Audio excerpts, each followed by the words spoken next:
हाय, संपूर्ण में आपका स्वागत है। आज हम पढ़ रहे हैं पार्ट 5 बाल विकास साइकोलॉजी। यूनिट फर्स्ट में हमने 4 वीडियोस पढ़ लिए, यानी कि 4 पार्ट्स में आधी बाल विकास का फर्स्ट यूनिट कंप्लीट कर दिया, आधे से ज़्यादा भी। सिर्फ अब लास्ट पार्ट बचा है पार्ट 5, जो कि मैंने आपको पहले से बता दिया था। इसमें हम आज सिगमंड फ्राइड के सिद्धांतों के बारे में बात करेंगे, एरिक एरिक्सन के बारे में बात करेंगे और कोहलबर्ग के बारे में बात करेंगे, और इसी के साथ हम अपना यूनिट फर्स्ट कंप्लीट कर देंगे। फिर बाकी रहेंगे यूनिट 4, जो मैं आपको आगे इस वीडियो के एंड में बता दूंगा कि हमें कैसे क्या पढ़ना है। ठीक है, तो स्टार्ट करते हैं सिगमंड फ्राइड के साथ, मनोविश्लेषणात्मक सिद्धांत के साथ। ठीक है, जो कि निम्न प्रकार आपके सामने है। मनोविश्लेषणात्मक सिद्धांत किसके द्वारा दिया गया था, अगर कोई पूछे। ये सिंपल सा प्रश्न बहुत बार, 1-2 बार एग्जाम में आया है, अलग अलग एग्जामों में, तो उसको ध्यान में रखना है कि सिगमंड फ्राइड के द्वारा मनोविश्लेषणात्मक सिद्धांत दिया गया था। इसके प्रवर्तक सिगमंड फ्राइड हैं, जो कि मैंने आपको बताया। सिगमंड फ्राइड ने इस मनोविश्लेषणात्मक सिद्धांत में 3 अलग सिद्धांत दिए थे। ठीक है, इस बात को ध्यान में रखना कि इसी के अंदर 3 अलग अलग सिद्धांत दिए थे। किसके द्वारा दिए गए थे? ये सिगमंड फ्राइड के द्वारा। कौन कौन से सिद्धांत दिए थे वो देख लेते हैं। पहला है स्थलाकृति सिद्धांत, या फिर आकारात्मक संरचनात्मक, गत्यात्मक संरचनात्मक सिद्धांत, या फिर मनोलैंगिक विकास। ठीक है, तो हम पहले स्थलाकृति आकारात्मक सिद्धांत के बारे में बात करेंगे, उसके बाद गत्यात्मक या फिर संरचनात्मक संरचना, और थर्ड है मनोलैंगिक विकास। इन तीनों सिद्धांतों के बारे में बात करेंगे। एक बार फिर से रिपीट कर देता हूँ। मनोविश्लेषणात्मक सिद्धांत सिगमंड फ्राइड ने दिया। उन्होंने इसी सिद्धांत के अंदर 3 अलग अलग सिद्धांत दिए। पहला है स्थलाकृति आकारात्मक संरचना, गत्यात्मक संरचनात्मक संरचना, और तीसरा है मनोलैंगिक विकास। तो हम पहला पढ़ रहे हैं स्थलाकृति आकारात्मक संरचना। ठीक है, स्थलाकृति संरचना। स्थलाकृति संरचना के अंतर्गत सिगमंड फ्राइड ने मन की 3 दशाएं बताई: चेतन मन, अचेतन मन और अवचेतन मन। ठीक है, ये आपके सामने मैं बता देता हूँ। पहला है चेतन मन, पहला पार्ट ये हो गया। सेकंड हो गया अचेतन मन, और लास्ट थर्ड हो गया अर्धचेतन मन या फिर अवचेतन मन। तो हम तीनों के बारे में पढ़ेंगे और समझेंगे कि सिगमंड फ्राइड स्थलाकृति संरचना में क्या कहना चाहते थे और उन्होंने किस प्रकार से स्थलाकृति सिद्धांत को बांटा। तो स्थलाकृति सिद्धांत के अंदर उन्होंने मन की 3 दशाएं बताई: चेतन मन, अचेतन मन और अवचेतन मन। ठीक है, तो इन तीनों मनों के बारे में या फिर माइंड्स के बारे में हम पढ़ेंगे। चेतन मन यानी कि हम जो प्रेजेंट में जीते हैं उसे ही चेतन मन कहा गया है, ऐसा समझो। हम लाइन टू लाइन पढ़ते हैं। यह मस्तिष्क के से जागृत अवस्था है, मतलब कि मस्तिष्क की जागृत अवस्था है। जिस अवस्था में हम अभी हैं, हम जो महसूस कर रहे हैं वह सब चेतन मन है। ठीक है, इसका संबंध वर्तमान तथा वास्तविकता से होता है। यह तात्कालिक अनुभूतियों से प्रस्तुत करता है। यही कौन सा मन है? चेतन मन। अब अचेतन मन की बात करते हैं। कटु अनुभूतियाँ, दुखद बातों व दमित इच्छाओं का भंडार, इसे ही क्या कहा गया है? अचेतन मन। ऐसी बातें जो हमें बहुत बुरी लगती है, हम किसी के सामने कह नहीं सकते, अपने विचार व्यक्त नहीं कर सकते, वो अपने मन ही मन दबा कर रखते हैं, वह सारी बातें अचेतन मन में आती हैं और उसे ही अचेतन मन कहा गया है। ठीक है, चेतन मन किसे कहा गया है? जो हम अपने वर्तमान को जीते हैं उसे चेतन मन कहा गया है, और जिन बातों को हम कभी किसी को कहते नहीं, अपने ही मन में दबा के बैठते हैं, उसे अचेतन मन कहा गया है। ठीक है, पूर्व अनुभवों का भंडार, असामाजिक अनैतिक कामुक इच्छाओं का भंडार। यहाँ पर ऐसी इच्छाएं होती है अचेतन मन में जो हम कभी व्यक्त नहीं करते। तो हम ज़्यादातर लोग वही व्यक्त नहीं करते जो असामाजिक बातें हो, अनैतिक बातें हो, कामुक बातें हो। उन बातों को वो अपने मन में छुपा कर रखते हैं ताकि कोई उन्हें गलत ना समझे या फिर उनका समाज पर गलत प्रभाव ना पड़े। इसलिए वो क्या बातें अचेतन मन में इन सभी बातों को दबा कर रखते हैं ताकि वो किसी को पता ना चले। ठीक है, यह व्यक्ति के नियंत्रण से बाहर होती है। कभी कभी क्या होता है, अचेतन मन की बातें व्यक्ति के नियंत्रण से बाहर हो जाती है और वो अपराध करता है। जैसे कि किसी इंसान के मन में होगा कि वो एक अच्छी सी घड़ी है जिसको पहनना चाहता है, लेकिन उसके पास उतने पैसे नहीं हैं कि वो पहन सके। तो वो अपने अचेतन मन में ये बात रखेगा कि मुझे वो घड़ी चाहिए किसी भी हालत में।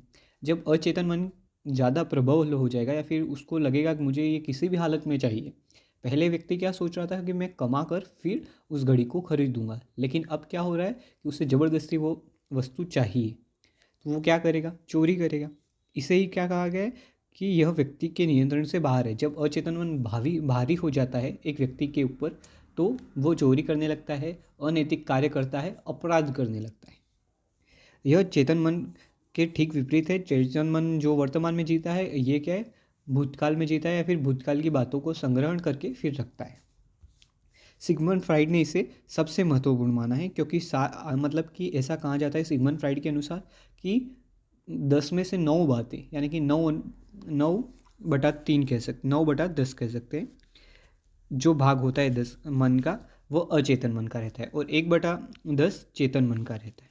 ऐसा कहना किसका है? सिगमंड फ्राइड का। ठीक है, इस बात को ध्यान में रखना कि 9/10 भाग अचेतन मन का और 1/10 भाग किसका होता है? चेतन मन का। अब आगे पढ़ते हैं अर्धचेतन मन के बारे में। अर्धचेतन मन, इसे अवचेतन मन भी कहा जाता है।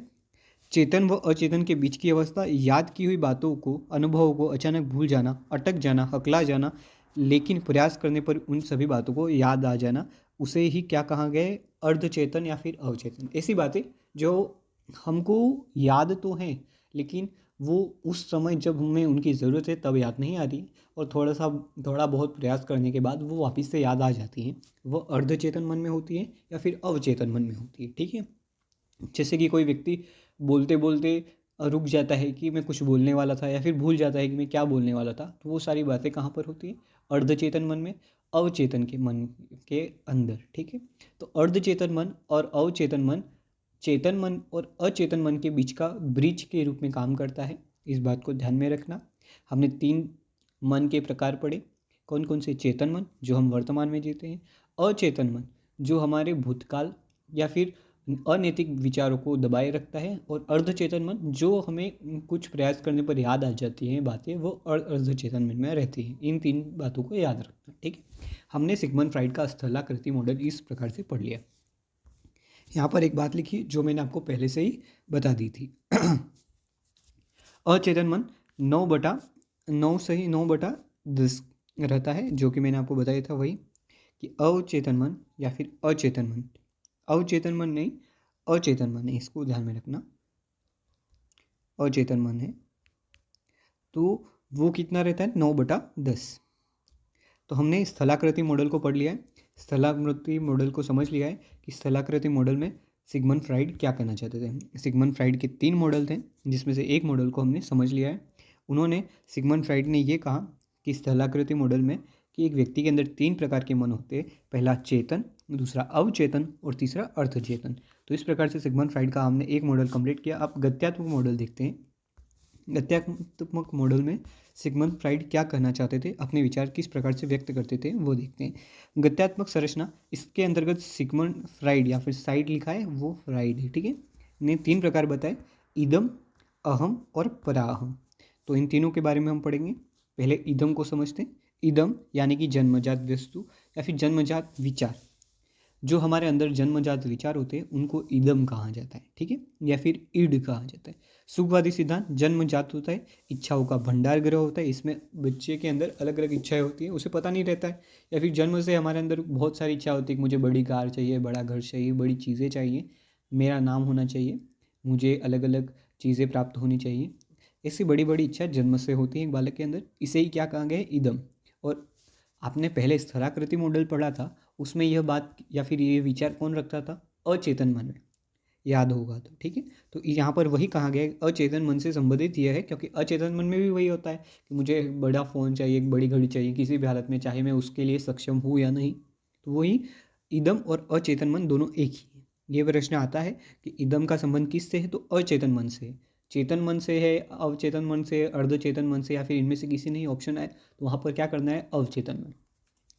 मनुष्य, ठीक है, अनैतिक व अपराध कार्य इसमें होते। मनुष्य के अंदर का दाना, ये मोस्ट इम्पोर्टेंट क्वेश्चन है या फिर मोस्ट इम्पोर्टेंट लाइन है, इस बात को ध्यान में रखना। ठीक है, यहाँ से क्वेश्चन पिकअप होते हैं, यहाँ से ज़्यादातर क्वेश्चन पिकअप होते हैं, बहुत बार पूछा गया है। ठीक है, क्या पूछा गया है? मनुष्य के अंदर का दानव कौन सा होता है? तो इदम होता है, ईगो होता है, या फिर सुपर ईगो होता है? तो इदम होता है। इसे मनुष्य के अंदर का दानव कहा गया है। मीन्स कि मनुष्य के अंदर कुछ विचार ऐसे होते हैं जो कभी वो व्यक्त नहीं कर पाता है, लेकिन उसके अंदर डेविल थॉट्स होते हैं, कि वो चाहता है कि वो चोरी करके या फिर किसी भी तरह से बहुत सारी अच्छी आदतें या फिर अच्छी चीज़ें ग्रहण करे। तो इसीलिए यहाँ पर क्या कहा गया है, डेविल इन अ पर्सन, ये क्वेश्चन आता है। डेविल इन अ पर्सन किसे कहता है, ईड को कहते हैं। मनुष्य के अंदर का दानव किसे कहते हैं, ईदम को कहते हैं। दूसरी बात इनमें क्या बताई गई ईदम के बारे में, वो देख लेते हैं।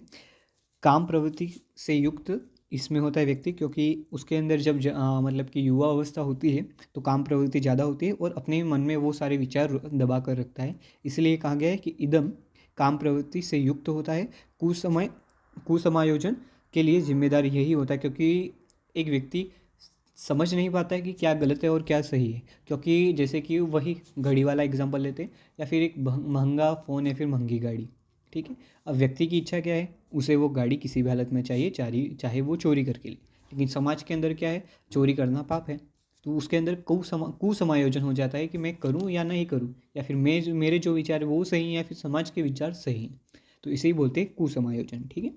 तो हमने ईदम के बारे में पढ़ा कि ईदम जो होता है वो जन्मजात होता है, सुखवादी सिद्धांत होता है, फिर इच्छाओं का भंडार होता है, डेविल इन अ पर्सन या फिर डेविल इन अ मैन, मनुष्य के अंदर का दानव, इसे किसे कहा गया है, ईदम को। ये मोस्ट आईएमपी लाइन है, इसको ध्यान में रखना। मैं फिर से रिपीट कर रहा हूँ, डेविल इन अ पर्सन ईदम को कहा जाता है। अब अहम की बात करते हैं। अहम, जिसे ईगो कहा जाता है, यह 1 से 2 वर्ष के अंदर एक बालक में उत्पन्न होता है। वास्तविक सिद्धांत, यह चेतन मन है, जो मतलब कि रियलिस्टिक लाइफ होती है या फिर वर्तमान की लाइफ होती है, जिसमें उसको जो चीज़ें महसूस होती हैं उसे ही अहम कहा गया है, ठीक है, या फिर ईगो कहा गया है। यह चेतन मन से संबंधित है। इदम पराअहम के मध्य, इदम व पराअहम के मध्य संतुलन का कार्य। अभी हम इदम पढ़ के आए हैं और आगे पढ़ेंगे पराअहम। तो उन दोनों के बीच में संतुलन का काम कौन करता है, अहम। वहाँ पर क्या था, चेतन और अचेतन के बीच में अवचेतन या फिर अर्धचेतन संतुलन का काम करता था। मैन इन अ मैन, व्यक्ति के अंदर का व्यक्ति या फिर समायोजन की अवस्था, ये मोस्ट इंपॉर्टेंट लाइन है, मैन इन अ मैन, ठीक है, इसको ध्यान में रखना है। और व्यक्ति के अंदर का व्यक्ति, ये दोनों लाइन इंपॉर्टेंट है। ये किसको कहा गया है, तो अहम को, ईगो को कहा गया है कि मैन इन अ मैन कहा गया है। और व्यक्ति के अंदर का व्यक्ति किसको कहा गया है, अहम को। व्यक्ति के अंदर का दानव इदम को या फिर ईगो को। अब पढ़ते हैं परा अहम या फिर परम अहम, ठीक है। परा अहम सुपर ईगो 5 से 6 वर्ष के बीच में होता है। आदर्शवादी सिद्धांत, आपने देखा होगा कुछ व्यक्ति जैसे कि मैं कभी झूठ नहीं बोलता, ऐसे सिद्धांत लेकर अपने जीवन भर कार्य करते हैं, जीवन जीते हैं। कुछ व्यक्ति अलग अलग सिद्धांत, मीन्स कि मैं कभी गलत नहीं सहूँगा, मैं कभी किसी के सामने झुकूंगा नहीं, आदि सिद्धांतों का पालन करते हुए आगे बढ़ते हैं अपने जीवन में। उसे कहा गया परम अहम या फिर परा अहम या फिर सुपर ईगो। आदर्शवादी सिद्धांत, सामाजिक पक्ष, आध्यात्मिक व नैतिक व अवास्तविकता से संबंध, देवदूत या फिर एंजल इन अ मैन। यहाँ पर कंफ्यूज होते हैं, इसलिए मैं वापस से याद करवा रहा हूँ। Devil in a man ego, man in a man id, devil in a man id, फिर man in a man ego, और angel in a man super ego, ठीक है। मनुष्य के अंदर का देव, आदर्श व अधिकता व कुसमायोजन के लिए जिम्मेदार यही है, क्योंकि जब व्यक्ति आदर्शवादी हो जाता है बहुत ज़्यादा, तो उसके अंदर कुसमायोजन होता है। अहम ठीक है, लेकिन परा अहम थोड़ा सा मुश्किल हो जाता है एक जीवन जीने के लिए, व्यक्ति के लिए। ईदम पढ़ा, फिर उसके बाद अहम पढ़ा और परा अहम पढ़ लिया। हमने फिर से देख लेते हैं क्या क्या पढ़ लिया है। हमने गत्यात्मक मॉडल भी पढ़ लिया है। हमने 2 सिद्धांत पढ़ लिए, स्थलाकृति सिद्धांत और गत्यात्मक संरचनात्मक संरचना, ठीक है। स्थलाकृति में क्या पढ़ा, चेतन, अचेतन और अवचेतन। गत्यात्मक में क्या पढ़ा, ईड, ईगो और सुपर ईगो या फिर इदम, अहम, परा अहम। अब मनोलैंगिक विकास के बारे में पढ़ लेते हैं और उसे समझ लेते हैं। मनोलैंगिक सिद्धांत, ये रहा सिगमंड फ्राइड का मनोलैंगिक विकास। फ्राइड के अनुसार मानव विकास का मुख्य बल लैंगिक मूल प्रवृत्ति है। इसके 5 अवस्थाएं हैं, इनमें इन्होंने 5 अवस्थाएं बताई। पहली जो भी स्थलाकृति होती है, फिर गत्यात्मक जो अवस्थाएं थी उसमें 3 बताई थी। यहाँ पर मनोलैंगिक विकास में कितनी अवस्थाएं बताई हैं, 5 अवस्थाएं। मुखावस्था पहली अवस्था, ये कितने से कब से कब तक रहती, जन्म से या फिर 0 से 18 माह तक। इस अवस्था में मुख्यवर्ती आक्रामक, बच्चे के पर पीड़क व प्रभुत्वकारी तथा मुखवर्ती निष्क्रिय के आशावादी व्यक्तित्व के रूप में विकसित होने की संभावना होती है। यहाँ पर मनुष्य के अंदर कामुकता या फिर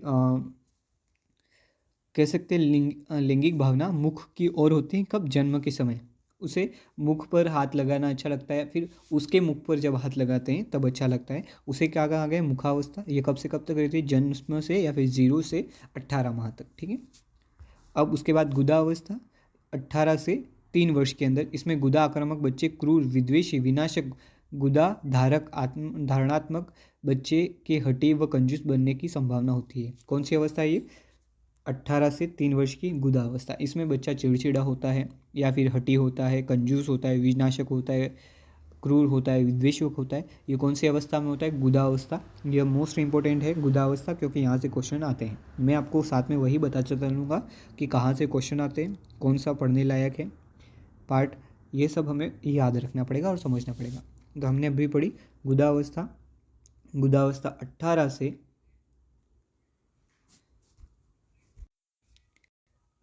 से 3 वर्ष में होती है, जिसके बारे में हमने पढ़ा था। अब लिंग अवस्था जो तीसरी स्टेज है, 4 से 6 वर्ष के अंदर होती है। इस अवस्था में लड़कों में ओडिपस तथा लड़कियों में इलेक्ट्रा मनोग्रंथि के कारण विपरीत लिंग आकर्षण पाया जाता है। इन्हीं ग्रंथियों का सफल समाधान होने से नैतिक विकास होता है। यह कौन सी अवस्था है? लिंग अवस्था। यह मोस्ट इंपॉर्टेंट है। यहाँ से क्वेश्चन आए हैं, आते हैं और आते रहेंगे। क्या? लड़कों में कौन सी ग्रंथि पाई जाती है? तो ओडिपस। वो लड़कियों में इलेक्ट्रा। ये क्वेश्चन बहुत बार आया है, इसको ध्यान से सुनना और समझना। ठीक है। हमने 3 अवस्थाएं पढ़ी। पहली मुखावस्था, दूसरी गुदावस्था और तीसरी लिंगावस्था। लिंगावस्था में एक मनोग्रंथि होती है जो लड़कों में विकसित होती है, उसे ओडिपस कहा गया है, और लड़कियों में जो विकसित होती है उसे क्या कहा गया है? इलेक्ट्रा। ठीक है। ये कौन सी अवस्था है? लिंगावस्था। कब से कब तक है? 4 से 6 वर्ष तक। अब कौन सी अवस्था है? अव्यक्त अवस्था, लेटेंट स्टेज, 7 से 12 वर्ष। फ्राइड के अनुसार इस अवस्था में लैंगिक ऊर्जा मार्गांतरण करके खेल, चित्रकारिता, शिक्षा आदि से सृजनात्मक गतिविधियों के रूप में सामने आती है। अतः फ्राइड ने इसे विधायकता अथवा रचनात्मकता की अवस्था कहा। कौन सी अवस्था कहा? विधायकता व रचनात्मक की अवस्था। किसको कहा गया? अव्यक्त अवस्था को। हमने अभी तक, 1 मिनट, लास्ट चौथी करवा 5वीं करवा देता हूँ, उसके बाद वापिस से रिपीट करवाता हूँ। जननेंद्रिय अवस्था 13 वर्ष तक के बाद होती। फ्राइड ने इसे स्वप्रेम, समलिंगी कामुकता, विषमलिंगी कामुकता 3 उप अवस्थाओं में बांटा। तो हमने अभी तक मनोलैंगिक विकास के बारे में पढ़ा। मनोलैंगिक विकास क्या था उसको समझते हैं। मुखावस्था पहली अवस्था होती है, इसमें बच्चा मुख के प्रति आक्रामक होता है। गुदा अवस्था, जिसमें बच्चा विद्वेषी, हठी, कंजूस बनने की संभावना होती है। फिर लिंगावस्था, इसमें 2 ग्रंथियाँ पाई जाती है। कौन सी? ओडिपस और इलेक्ट्रा। ओडिपस पुरुषों में और इलेक्ट्रा लड़कियों में, मतलब कि ओडिपस लड़कों में और इलेक्ट्रा लड़कियों में। अव्यक्त अवस्था, जिसमें बच्चा चित्रकार, शिक्षा, खेल आदि के अंदर जाने की इच्छा रखते हैं। जननेंद्रिय अवस्था, इसमें बच्चा स्वप्रेम, समलिंगीय व विषमलिंगीय कामुकता की ओर बढ़ता है। यह जननेंद्रिय अवस्था है। हमने फिर से सिगमंड फ्राइड का मनोलैंगिक सिद्धांत पढ़ा था, उसके बारे में मुखावस्था, गुदावस्था, लिंगावस्था, मुखावस्था, गुदावस्था और लिंगावस्था, अव्यक्त अवस्था, जननेंद्रिय अवस्था को पढ़ लिया था। ठीक है। इस प्रकार से हमने जो फ्राइड के सिद्धांत थे तीनों वो पढ़ लिए हैं, और इन तीनों के सिद्धांत पढ़ने के बाद हम पढ़ेंगे अब एरिक एरिक्सन के बारे में। ठीक है। हमने अभी तक सिगमंड फ्राइड का सिद्धांत पढ़ लिया है। सिगमंड फ्राइड ने अलग अलग 3 सिद्धांत दिए थे, जो हमने तीनों पढ़ लिए। अब कोहलबर्ग के बारे में पहले पढ़ लेते हैं, उसके बाद एरिक एरिक्सन के बारे में पढ़ेंगे। ठीक, क्योंकि वो थोड़ा सा बड़ा है और समझने योग्य है। अब बात करते हैं एरिक एरिक्सन के बारे में, कोहलबर्ग के बारे में। वो समझ लेते हैं उनका क्या कहना था और उन्होंने क्या विचार दिए। लॉरेंस कोहलबर्ग, इन्होंने नैतिकता का सिद्धांत दिया था। मीन्स कि नैतिकता का मतलब यह होता है संस्कार, भी आप समझ सकते हैं। सिर्फ समझने के लिए, संस्कार नहीं होता है इसका मतलब, लेकिन समझने के लिए कि जैसे एक बच्चा क्या गलत है क्या सही है उनके बीच में विचार करने लग जाए, उसे नैतिकता कहते हैं। ठीक है। नैतिकता का विकास का सिद्धांत किसने दिया? लॉरेंस कोहलबर्ग ने। जीन पियाजे ने भी दिया, लेकिन वो उतना महत्वपूर्ण नहीं है। लॉरेंस कोहलबर्ग की अवधारणा है कि बालक के नैतिक विकास के स्वरूप को समझने के लिए उसके तर्क और चिंतन के स्वरूप का विश्लेषण करना अनिवार्य है। कोहलबर्ग ने नैतिक विकास की कुल 6 अवस्था बताई थी। इन अवस्थाओं का वर्णन किया है, 6 अवस्था को वर्णन, किंतु इन्हें दो दो भागों में की अवस्थाओं में बांट कर साथ रखकर उन्हें 3 स्तरों में बांटा है। मीन्स कि उनका कहना, कोहलबर्ग ने नैतिक अवस्था का सिद्धांत दिया, ये तो आपको समझ में आ गया। उन्होंने 3 अवस्थाएं बताई, मुख्यतः पहले 6 को साइड में रखो, 3 अवस्थाएं बताई, प्रत्येक अवस्था में दो दो अवस्थाएं बताई, तो टोटल कितनी होगी, 3 मल्टीप्लाई 2 करोगे 6। तो वैसे ही यहाँ पर कहा गया है कि इन्होंने 6 अवस्थाएं थी जिनको दो दो करके 3 अवस्थाओं में बांटा, यानी कि 3 अवस्थाएं थी जिसमें से दो दो अवस्थाएं उप अवस्था के रूप में आई। ठीक है, तो टोटल 6 अवस्थाएं होगी। तो 3 अवस्थाएं कौन कौन सी, पूर्व परंपरागत, परंपरागत और फिर पोस्ट कन्वेंशन या फिर पोस्ट परंपरागत। ठीक है, तो उनके बारे में हम पढ़ेंगे। पहली कौन सी है, पूर्व परंपरागत, उसके बाद कौन सी आएगी, परंपरागत, और उसके बाद क्या आएगी, पोस्ट परंपरागत। तो हम प्री कन्वेंशनल या फिर पूर्व परंपरागत स्टेज के बारे में बात करते हैं। जब बालक किसी बाहरी तत्व या किसी भौतिक घटना के संदर्भ में किसी आचरण का नैतिक अवस्था नैतिक अथवा अनैतिक मानता है, तो उसे उसकी तर्क व चिंतन की शक्ति प्री कन्वेंशनल स्तर की जाती है। यानी कि जब बालक ये सोचने लगता है कि क्या गलत है क्या सही है, तो वो कौन सी अवस्था में आता है, पूर्व परंपरागत या फिर प्री कन्वेंशनल स्तर। पूर्व परंपरागत स्तर 10 साल से पहले होता है, अप टू 10 ईयर्स होता है। इस स्तर में नैतिक विकास की 2 अवस्थाएं होती है, पहली आज्ञा व दंड की अवस्था और दूसरी अहंकार की। मैंने आपको बताया था 3 स्टेज होती हैं, 3 में से हर एक स्टेज को दो दो करके बांटा है। तो इस स्टेज में 2 चीज़ें हैं, कौन सी, अहंकार की दूसरी है और आज्ञा व दंड की पहली है। ठीक है, पहली क्या है, आज्ञा व दंड, दूसरी क्या है, अहंकार। इस बात को आप समझिए कि हमें कोहलबर्ग ने नैतिक सिद्धांत दिया जिसको 3 भागों में बांटा, परंपरागत, फिर पूर्व परंपरागत और पश्च परंपरागत। हम अभी बढ़ रहे पूर्व परंपरागत, जिसमें इन्होंने 2 सिद्धांत और दिए, आज्ञा व दंड की अवस्था और दूसरा अहंकार की अवस्था। अब परंपरागत स्तर की बात करते हैं। यह 10 से 13 साल के मध्य होता है, जब बालक नैतिक चिंतन का आधार सामाजिकता होते हैं का चिंतन जब बालक के नैतिक चिंतन का आधार सामाजिक होता है, तो वह कन्वेंशनल स्तर का माना जाता है। इस स्तर में नैतिक विकास की 2 अवस्थाएं होती है, पहली प्रशंसा तथा दूसरी सामाजिक व्यवस्था के प्रति सम्मान की अवस्था। पहली कौन सी है, प्रशंसा की, और दूसरी सामाजिक व्यवस्था के प्रति सम्मान की। हमने अभी पहले पढ़ा था कौन कौन सी, आज्ञा व दंड की और अहंकार की। यहाँ पर हम कौन सी पढ़ रहे हैं, प्रशंसा की, और दूसरी कौन सी, सामाजिक व्यवस्था के प्रति सम्मान की। यहाँ पर हमने टोटल 4 अवस्थाएं पढ़ ली हैं। पहली को क्या नाम दिए गए, पूर्व परंपरागत, और दूसरी को क्या नाम दिए गए, परंपरागत, जिसमें दो दो बाटी हैं। पहले पूर्व परंपरागत में कौन कौन सी, प्रशंसा, दंड और आज्ञाकारिता, दूसरी क्या है, अहंकार की। और इसमें क्या है, पहली प्रशंसा की और दूसरी सामाजिकता की। अब पोस्ट कन्वेंशनल स्टेज को पढ़ते हैं। पोस्ट कन्वेंशन या फिर पोस्ट परंपरागत नैतिक विकास का तीसरा स्तर का आधार होता है विवेक। जब कोई बालक अपने विवेक के आधार पर किसी व्यवहार को अच्छा या बुरा, उचित या अनुचित, नैतिक या अनैतिक समझता है, उसे क्या कहा गया है, पोस्ट कन्वेंशन या फिर पोस्ट परंपरागत अवस्था। ये कब से 13 वर्ष के बाद होती है।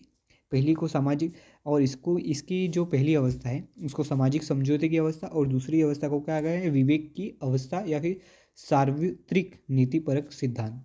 इसी प्रकार से कोहलबर्ग का सिद्धांत भी यहाँ पर समाप्त होता है। कोहलबर्ग ने 3 सिद्धांत दिए थे। इस बात को समझते हैं, जैसे कि मैं आपको समझा देता हूँ यहाँ पर एक अच्छे तरीके से, ईजी तरीके से, ध्यान से समझना। कोहलबर्ग ने 3 सिद्धांत दिए, कितने, 3, 1, 2 और 3, 1, 2 और, हाँ, तो हमने क्या पढ़ा था, लॉरेंस कोहलबर्ग को, जिन्होंने 3 अवस्थाएं बताई थी। पहली पूर्व परंपरागत, जिसमें 2 अवस्थाएं बताई, दंड व आज्ञाकारिता, और दूसरी बताई थी दंड व आज्ञाकारिता, और दूसरी बताई थी अहंकार की। उसके बाद कन्वेंशनल स्टेज यानी परंपरागत अवस्था। परंपरागत अवस्था में उन्होंने 2 अवस्थाएं बताई, प्रशंसा की अवस्था और सामाजिक व्यवस्था की अवस्था। उसके बाद उन्होंने पोस्ट कन्वेंशनल स्टेज बताई थी, जिनमें उन्होंने नैतिक और सामाजिक समझौते की अवस्था और दूसरी विवेक की अवस्था बताई थी। इस प्रकार से हमने कोहलबर्ग और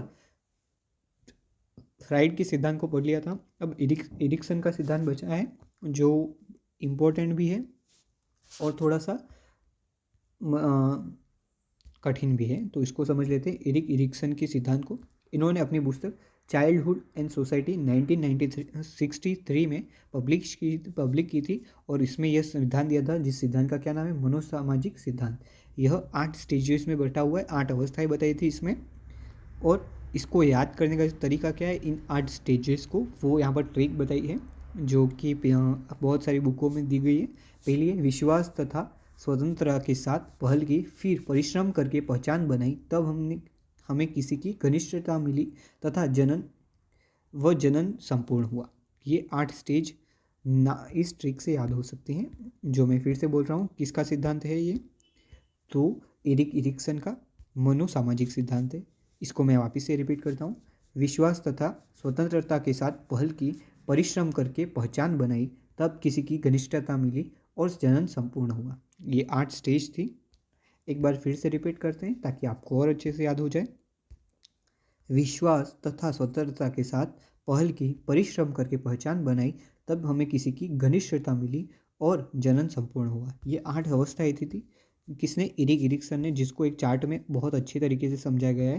पहली अवस्था जो बताई थी कौन सी? शैशव अवस्था। इसमें इन्होंने कहा कि बनाम का मतलब यहाँ पर वर्सेस होता है, ठीक है। विश्वास या अविश्वास होता है, जिसका समाधान क्या है? आशा देना एक बालक को। फिर सेकंड है पूर्व बाल्यावस्था। इसमें क्या होता है? स्वायत्ता यानी कि ऑटोनॉमी वर्सेस शर्म, शेम या फिर संदेह होता है। तो उसका क्या समाधान है? उसको चाह दो या फिर विल दो कि तुम अच्छा कर सकते हो या फिर अच्छा करोगे। उसके बाद थर्ड स्टेज बताइए, आरंभिक बाल्यावस्था, पहल बनाम दोष यानी कि इनिशिएटिव वर्सेस गिल्ट। उसका समाधान क्या है? उद्देश्य। बाल्यावस्था, उत्तर बाल्यावस्था, परिश्रम वर्सेस हीनता या फिर इंडस्ट्री वर्सेस इन्फेरियोरिटी, क्षमता या फिर सामर्थ्य इसका समाधान है। किशोर अवस्था, पहचान बनाम भूमिका संभ्रांति, इसका समाधान क्या है? निष्ठा। और पूर्व प्रौढ़ावस्था का द्वंद्व क्या है? घनिष्ठता बनाम अलगाव, और इसका समाधान क्या है? प्रेम। प्रौढ़ावस्था जिसमें क्या है? उत्पादकता बनाम निष्क्रियता, देखभाल और दायित्व, इसका समाधान है। लास्ट स्टेज है वृद्धावस्था, समग्रता पूर्णता बनाम निराशा, बुद्धिमत्ता, इसका समाधान है। इस चार्ट को आपको अच्छे से अपनी बुक में उतारना है और याद करना है। और इसकी ट्रिक वही है कि विश्वास तथा मीन्स की पहली स्टेज विश्वास, फिर उसके बाद स्वतंत्रता के साथ पहल की, फिर परिश्रम करके पहचान बनाई, तब हमें किसी की घनिष्ठता मिली और जनन संपूर्ण हुआ। ये 8 स्टेज थी। किसने दी थी? एरिक इरिक्सन ने। इस प्रकार से हमने फर्स्ट यूनिट बाल विकास का जो था वो आज कंप्लीट कर दिया, जिसमें आज हमको जो पढ़ना था, एक तो सिगमंड फ्राइड का सिद्धांत हमने पढ़ लिया, फिर एरिक इरिक्सन को भी लास्ट में पढ़ा, और कोहलबर्ग को हमने पढ़ लिया। और पहले जो 4th क्लास थी उसमें 3 सिद्धांत पढ़े, मीन्स के टोटली हमने 6 सिद्धांत, और बाल विकास की जो अवस्थाएं थी उसके पहले पढ़ा, और अभिवृद्धि विकास भी पढ़ लिया। सभी टॉपिक्स हमने जो फर्स्ट यूनिट के थे वो सारे कर लिए। नेक्स्ट वीडियो में हम व्यक्तित्व की बात करेंगे और बुद्धि की बात करेंगे नेक्स्ट 2 वीडियो में, और यूनिट सेकंड भी खत्म करेंगे, ठीक है। तो वीडियो अच्छा लगा हो तो लाइक, शेयर और कमेंट करें, और इसमें क्या क्या गलतियाँ हुई उनमें क्या सुधार करना चाहिए, इस बात को आप कमेंट में मुझे समझाएं या फिर बताएं। Thank you.